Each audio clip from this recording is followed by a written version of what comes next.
Just want to introduce everyone. Thank you all for being here, to all our guests, and congratulations on your acceptance to CSI. My name's Holly Block. I'm Assistant Director for Recruitment at the college, and I'd like to introduce the two professors who are with us tonight. Thank you so much. We have Dr. Neo Antoniades, who is the Professor and Chair of Electrical Engineering and Environmental Science, and also a member of the CUNY Graduate Center and in the program in Electrical Engineering. And we also have Dr. Vinay Vaishampayan, who is the Professor and Director of the Masters in Electrical Engineering.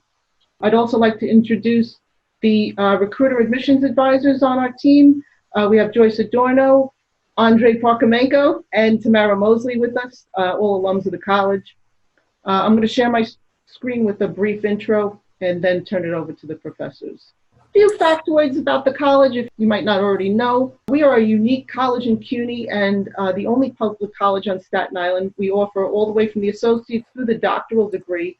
And only 3 colleges in CUNY are allowed to award a doctoral degree, and CSI is one of them. We're right up there with Hunter and City College. We've about 13,000 students on campus right now, and we are part of the City University of New York, which is 25 campuses, which includes 11 senior colleges, and CSI is one of those colleges. We're the largest urban university system in the entire country, with about 275,000 students seeking a degree. We are also the largest campus in the 5 boroughs, public or private, with 204 acres. We are about a mile from end to end, and we are considered a research powerhouse. We have over 70 research labs. We also are a diverse community with over 80 different countries represented, and we have many opportunities to fit in. Currently, we encourage students to join the club that's associated with their major. It's a great way to make friends and a great way to network and possibly find some other opportunities like internships through your clubs. We also have a great study abroad program, considered the best in CUNY. And right now it's on hiatus, of course, because of travel restrictions, but we hope to be up and running as soon as possible. A little bit about affordability. This is a chart with some of our competitors. And as you can see, CSI is an incredible deal compared to the others. The blue bar is just tuition. So you can see that CSI's tuition is a fraction of the others. Right now, tuition is just around $7,000. And that's what it's going to be for the fall. If you're going to live on campus, it's approximately another $15,000, which is considered an out-of-pocket expense. Application is very easy. I'm going to skip through this because everybody here is admitted. So like I mentioned before, if you're going to join a club, it's highly encouraged. There's plenty of things to do on campus. We have a great campus life.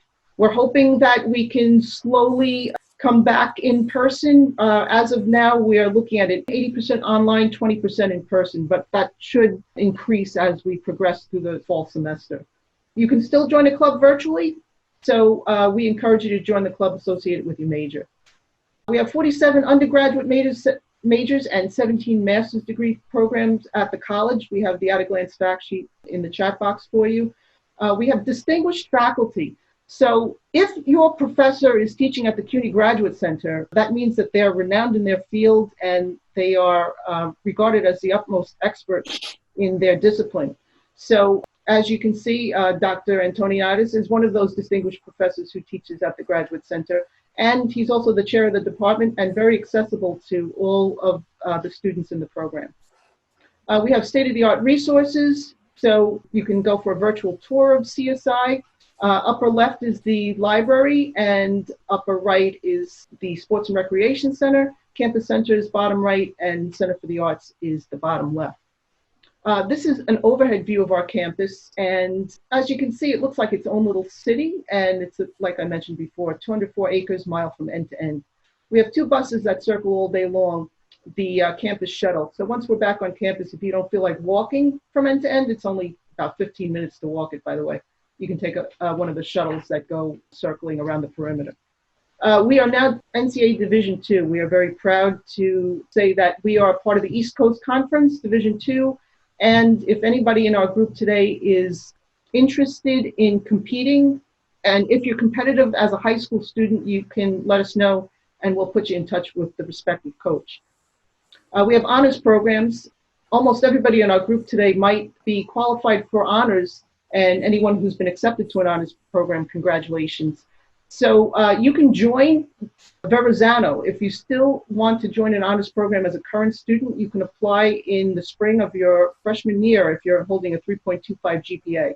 All of these programs all have scholarship money and benefits attached. We also have opportunity programs. They have an array of services and a slightly lower GPA. I don't think we have anybody on our group today that are qualified for an opportunity program. It's all honors in this group. That's basically it for me. It was a very brief intro. We'll be able to answer more questions for you. Okay, so I'm going to turn it over to our professors. Neil, would you like to start? Hello, everyone. I'm Neo Antoniadis. I'm the chair of the Department of Engineering and Environmental Science, EES. I will be focusing on our undergrad program, and my colleague, Professor Vaishampayan, will be focusing on the Masters in Electrical Engineering. So first, the undergrad program. We have the following degrees as far as engineering is concerned. 2 majors, the Bachelor of Science in Engineering Science with 2 specializations currently, the Computer Engineering and the Mechanical Engineering. A 3rd specialization, possibly in Environmental Engineering, is under works right now. We also have the 2nd major engineering degree, the BS in Electrical Engineering. I have to really highlight here the fact that both of our degrees are ABET accredited, which means they are accredited by the predominant and prestigious agency called ABET, the Accreditation Board of Engineering and Technology, which accredits the best programs in the country and around the world. Our graduates find work in many areas in the field of engineering. We're very proud of them. And lately, the last few years, we've been having record numbers of graduates. And I would say, as a chair that meets with each one of them as they graduate through my exit interviews, I have to report to you that the majority of them have jobs in the field. Okay, between 85 and 90% of our students get jobs in the field, which is great news.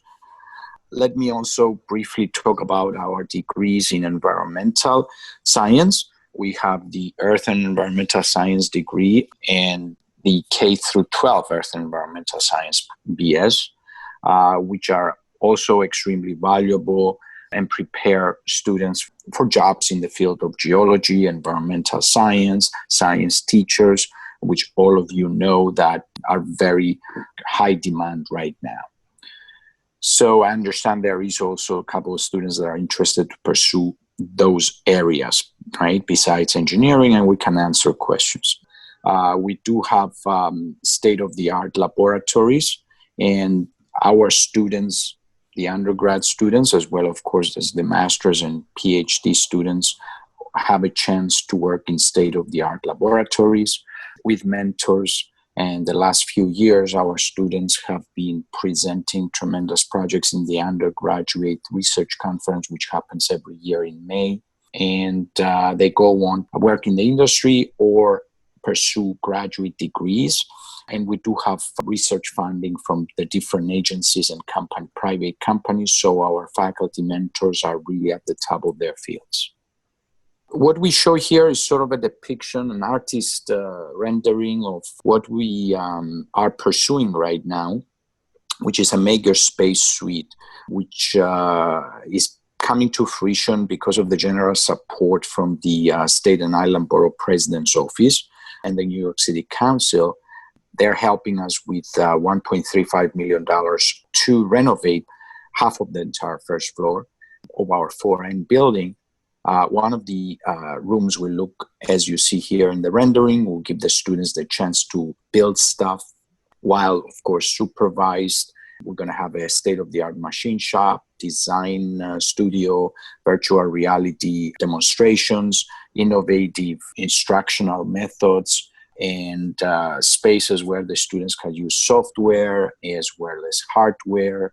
And really, it's not going to be your typical makerspace I know that that's a word that is being used out there the last few years. Ours is going to be totally different, high tech, and it's going to combine the innovation with instruction and then the connection with industry, as well as the connection to the high school students.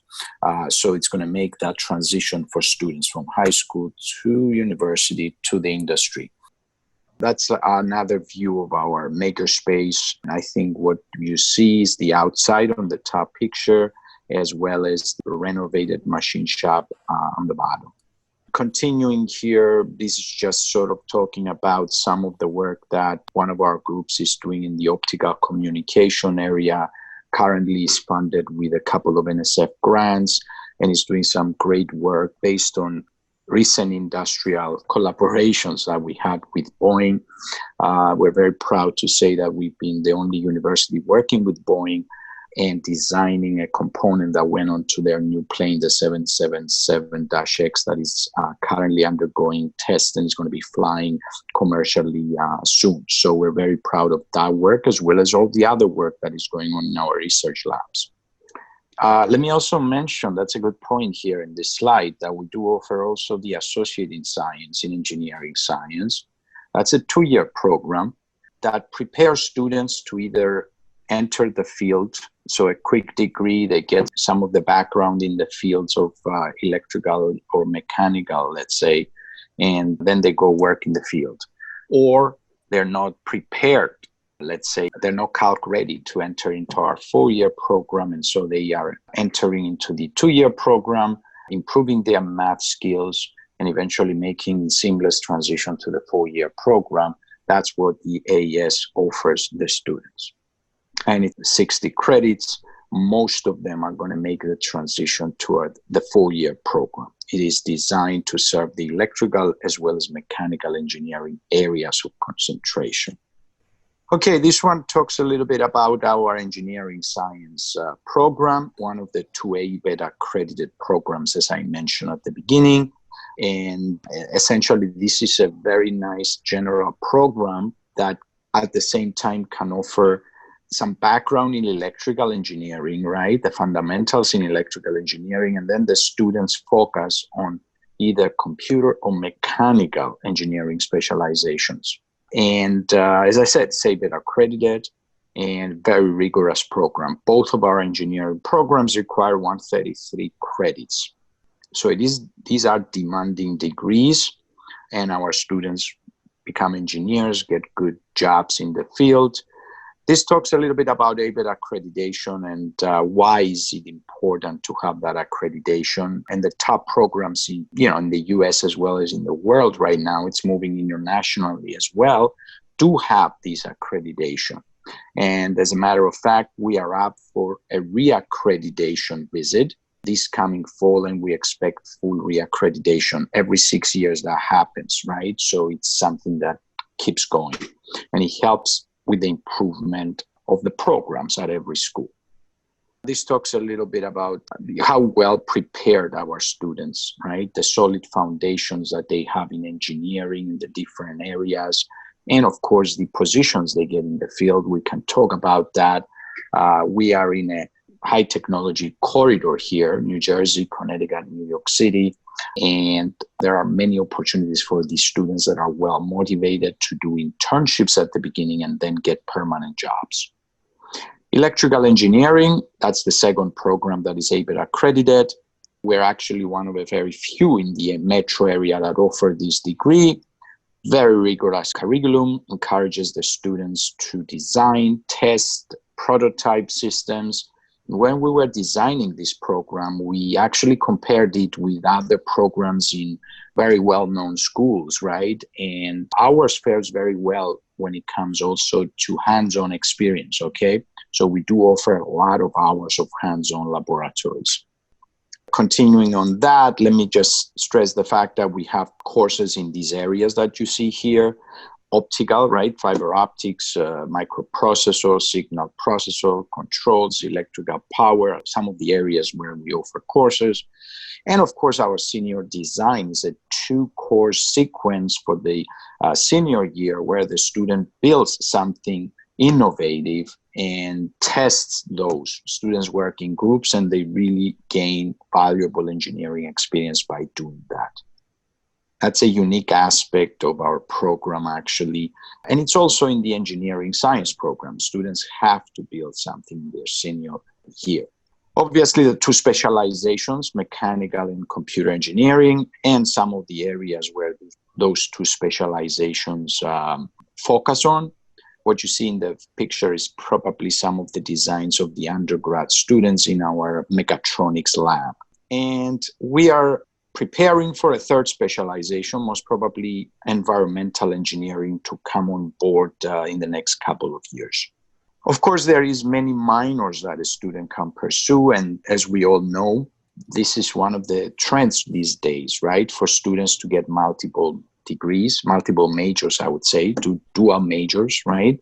Or minors, right? As we are expanding the knowledge, right? The areas where the students focus their learning, more breadth, I would say.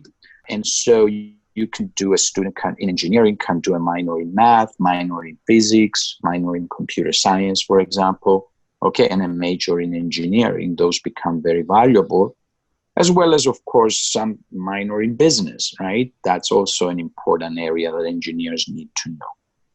Women in engineering at CSI, we're very proud that our valedictorian for last year was one of our best students ever, Anastasia Tataru, finished with a BS in electrical engineering, minor in mathematics, summa cum laude, and a great, great success story for our program and for CSI and for women in engineering.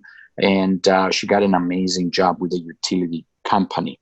I would say our focus, our passion in the department is expanding the number of women engineers. Also here shows Charmin Padam, BS in engineering science, and very determined woman engineer who worked in undergrad labs in a variety of projects and was a recipient of the prestigious National Greek Scholarship that obviously is sponsored by the utility company National Grid that maintains very close ties with us. And she was also very active in the Student Women Engineering Club at CSI.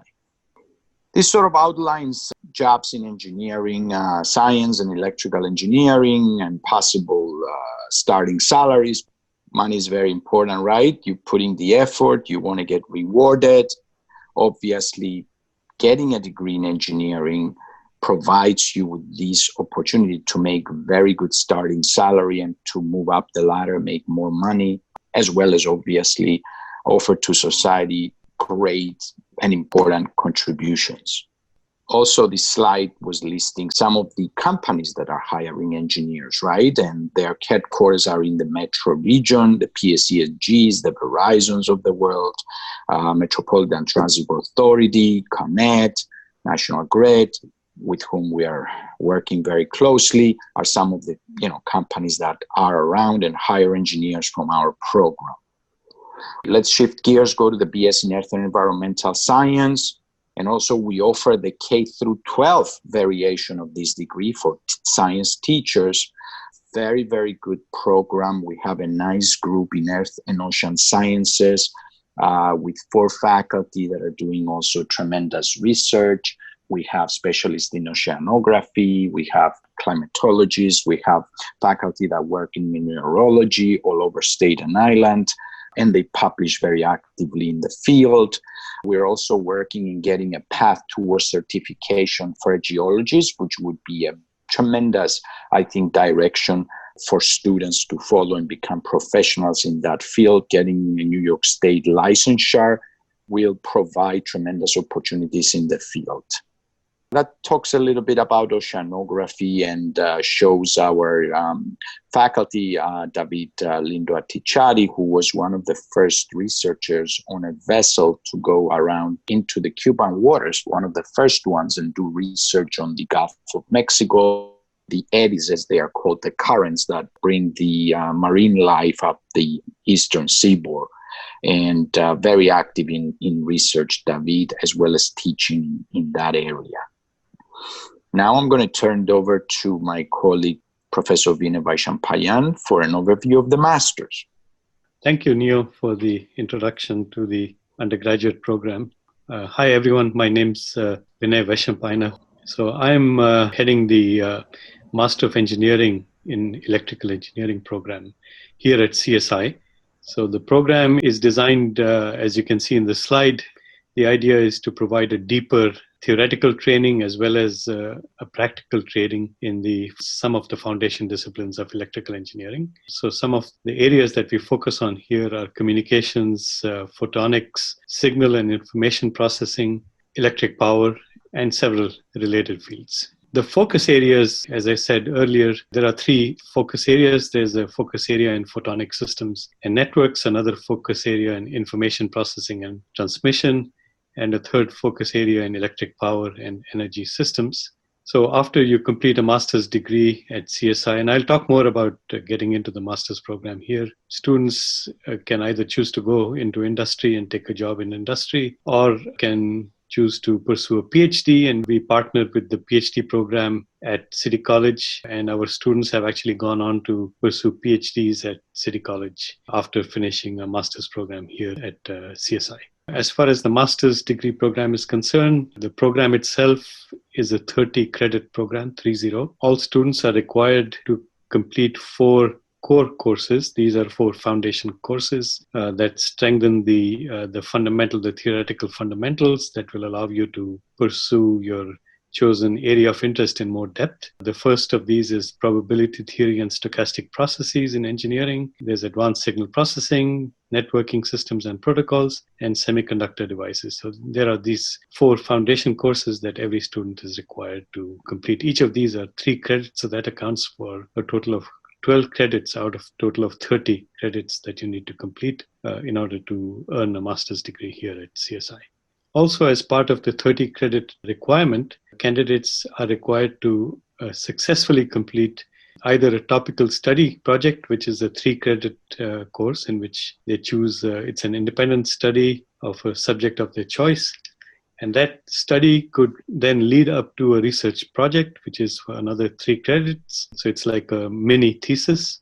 Or students could choose to just do coursework and not do any of these, either the topical study project or the research project, and instead to take a comprehensive exam.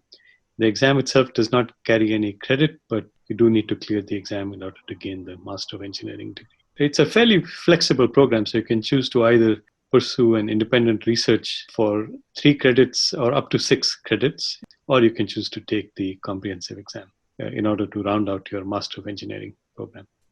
We do have some incentives for our graduates here, for our bachelor students here at CSI. Undergraduate students who satisfy some specific eligibility criteria, typically our top students, may be granted permission to take up to 2 graduate courses, which could be counted towards both of their bachelor's and their master's degrees. This is an accelerated BSEE MEEE program.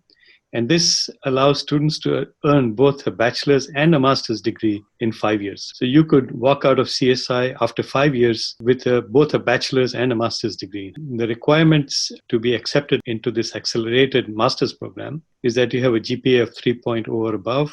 You need 2 letters of recommendation, typically from our faculty here at CSI. In general, if you want to apply for the master's program, you would need, in addition, to write a personal statement. And of course, we accept students from other accredited institutions with bachelor's degrees. So there's some minimum admission requirements. There's the TOEFL, which is an English language test, English language for foreign students. And there's also an IELTS exam on which we have a minimum requirement of 6. But other than that, we don't require the GRE. We do recommend that you take it, but we don't require it. And also there's this about the conditionally matriculated status. So you could be accepted into our master's program conditionally as long as you have a 3.0 GPA. So you could be admitted into the master's program even before you have completed your bachelor's degree, but conditional upon completing your bachelor's degree successfully.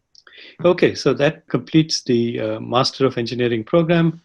Really, the main point to remember is that we do have an accelerated program which would allow you to gain a master's degree as well as your bachelor's degree in 5 years of work here at CSI. Okay, so thank you for your attention, and any questions, Professor Antoniadis and I are happy to answer. Thank you.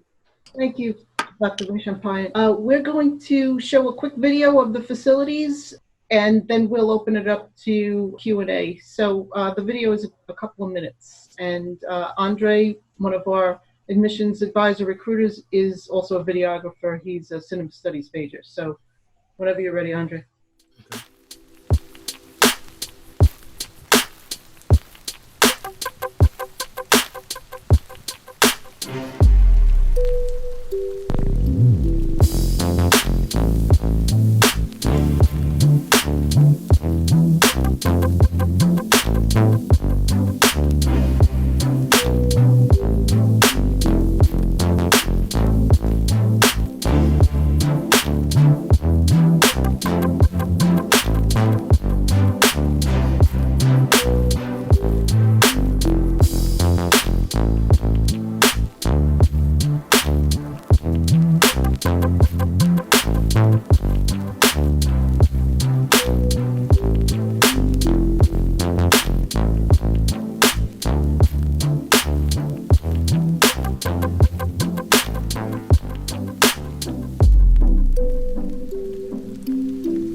Look good, Andrey. Thank you. We'll open it up to Q&A. Anybody who wants to can unmute themselves if you would like to raise your hand, or you can type in a question through the chat box. I had a question about the video that we just watched. So basically students, they usually build designs. Sure. So the question is about the design, right? Where Designing and building things and stuff like yes. that. Like yeah, as I said in my presentation, right, when we were designing the Bachelor of Science in Electrical Engineering, I personally did a comparison, right, of our curriculum with other big schools in the area. Our program compared very favorably when it came to hands-on. And that's what our students are asking us all the time. Do we build? Where do we build? Okay. And we are giving them, we believe, a very strong building experience. We start from the undergrad labs where we teach you in both programs, in electrical engineering as well as the engineering science. We'll teach you the fundamentals of circuits, for example, as well as the engineering drafting in our courses. We also teach you how to program, right, in the lab. So that's the basic measurements courses. Also both analog as well as digital, after the theory, obviously. So you start building, and then you move into more advanced building exercises and courses. For example, the microcontrollers, the class I teach right now, actually in the summer, where students build projects based on the technology that we teach them. This continues on to other, we call them advanced technical elective courses, where we do have a number of them that are very practical, right? They have always laboratory components. Then the capstone design in their senior year, where they have to work with a partner to build an innovative project design. All right. So yes, there's a lot of that in the curriculum. A little bit also on the master's, because there's the master's in engineering, not an MS, an ME, which also has some practical stuff, right, Vinay? We have a specialization in photonics. That's one of the tracks that we do. And the other specialization is in basically information science, data sciences. And the initial focus is on building a stronger theoretical foundation, but then we are also working to get you the hands-on experience that you need, especially in areas like photonics. You'll get a chance to work in some state-of-the-art labs doing photonics research. And also information science, you will get a chance to learn how to code and how to program large information science projects, data science projects that machine learning is very hard nowadays. So you have the theoretical foundations, and you also have the practical implementation in data science, data modeling, data compression, and then also various technologies that come out of it, computer vision. There's a fairly broad coverage of hands-on expertise that you will develop. I had one last question. If someone had a background of building stuff, programming things, will that make it easier for that person in college, to maybe learn faster? Will it help someone if he learned before? Yeah, without a doubt, right? Absolutely. If you come in prepared and you have knowledge of programming in, C, C++, Python, played with Arduinos, for example, in high school, like some students do, right? 100%. Let's make clear, though, something. A lot of students are asking, give us more practical stuff. Okay, no theory, more practical stuff. So there is a line that we can't really cross, right? We are an ABET accredited program, not a trade school, right? I want to make that clear. So the fundamentals in theory, like Professor Vaishampayan mentioned, right? We try to give you that, right? We might not work on every technology out there that exists. It's impossible. All we're trying to do is give you the fundamentals in theory, some practical experience, the way to think like an engineer, and then it's easy once you get to the field to learn any other technology or any other practical skill. It's better to take both than trade school, like one. Well, there's nothing wrong with a trade school, okay? I'm just saying we are an ABET accredited program, and to maintain our accreditation, we have to keep a solid theoretical foundation for our students, as well as practical, of course. May I add to that? As you asked about the video, I actually completed an associate's degree at CSI. I don't think it's available anymore in electrical technology. And 2 classrooms from that video, I was actually a student in those classrooms. So yes, the facilities you see in that video is what students are exposed to. Thank you, Andrey. Great work. I wanted to add that, students can work with professors and do research. So you have Professor Richards that does the fiber optics? Am I correct? And, yes, Professor Richards, Professor Jessica Jang, and many others, right? Professor Vaishampayan is an active researcher. We do have a large number of professor researchers, absolutely. And internships they can get with various companies as well. Is that true? That yes. They work with the MTA or Con Edison or Keyspan? Highly recommended. I also wanted to add one of the greatest things about our program is the 5-year opportunity. So in 5 years, not only it's a dual degree, you earn a bachelor's and a master's, and you have the option to minor in math also, because you just have to take one extra course. The way the curriculum is set up in engineering, all you have to do is take differential equations, and you end up with a minor in math too. So it's an incredible deal that you really won't find anywhere else. And the 2 courses that you take as an undergraduate, which count towards both the undergraduate and the graduate master's program, the cost of that is the undergraduate course. So it's priced out at an undergraduate course, not at a graduate course. So there's also a little bit of a cost break that you get there, in addition to the double counting. How many graduates do you have each year from the undergrad and graduate program professors?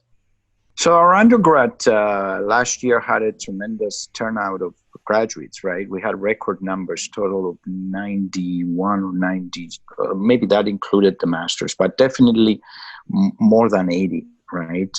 The exact closer D, which was really a banner year for us. And on the master side, we had our first graduates, right, Vinny? Yes, we had our first graduates, and we will be graduating a number of students this year.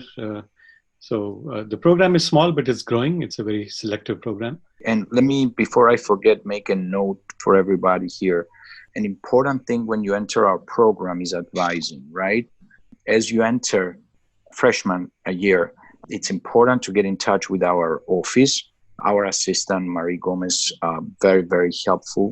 I know it's really tough times now, right, with the online, and we have to keep our motivation going, right, our students' motivation. So please don't give up, but get in touch with our assistant and seek advisement from our faculty, okay? And both of us, Professor Vaishampayan and I, have done advisement, and we want to really give you the right path to success in our program, right? So make sure you get advisement, so you take the right classes, make sure you get the diagram that lets you visualize the different courses and the arrows that represent the prereqs, the co-prereqs, right? Because every class in engineering has a pre or co requirement. You have to take that before you take this class. Some classes are not offered both semesters, some are. So if you don't get the proper advisement, you might take classes that, are offered all the time, and you basically fail to get others that will open up some paths for you to keep moving fast. So that is very important. I can't stress that enough. Also, take advantage of our winter and summer offerings that we are expanding through the years. And it's a great opportunity for you to make up for some time that you lost because of, let's say, you were not ready in calc or physics or whatever. You catch up by taking summer classes. Definitely recommended. So look for that, as well as early registration, because we have a tremendous number of students. Our numbers are going up, and so our sections tend to fill. So make sure you have that motivation, especially with online. It's kind of tough, but maintain it, please. The opportunity you get for advisement with the professors is excellent. And I think the students should take advantage of that you have the professors who are in the department who will advise you directly. You can make an appointment, like Dr. Antoniadis mentioned, via Marie Gomes. Work directly with your department each semester to make sure you're taking the classes you need and to make sure that you're not falling through the cracks. And another great opportunity is you're lucky enough to speak directly to the chair. Like I said, Dr. Antoniadis is accessible. Both Dr. Vaishampayan and Dr. Antoniadis teach, so you might even be lucky enough to get them as your professor. We did provide you with the fact sheets, mathematics as well as engineering and environmental science. Both of those are very important. I did want to add about the mathematics. You have to be fairly adept in math in order to be able to succeed in the engineering program. We do have great tutors in case you need a little extra help with the math. You can opt for either a professor or a student tutor. And we have excellent resources in this area. It doesn't cost a thing if you go for group tutoring. Keep in mind that math is one of the backbones of our STEM courses, engineering included. I have one question. Oh, terrific. Yep, go ahead. So in terms of advisement, that's basically just you're asking for advisement for which courses you should take that would be best for you? Yes. And the sequence of courses, what courses are offered every semester. So we ask you to come in for advisement well ahead of that semester, the previous semester, to plan your schedule. Decide which section fits your schedule. That would be, I would say, a requirement and something that some students don't do, and that doesn't work very well. It delays their graduations. We have a 133 credit program, which is fairly packed schedule once you get into the program here. And so you have to make sure that you take the right sequence of courses, because if you miss a prerequisite, then you get set back. So it's very important that you seek out advising very actively. Thank you, everyone. Thank you so much for coming again. Be well and have a great summer. Bye-bye now. Okay, thank you, everyone. Bye-bye. Bye-bye. Thank you, professors. Great job. Thank you, everybody. Thank you. Bye. Bye-bye. Bye, everyone.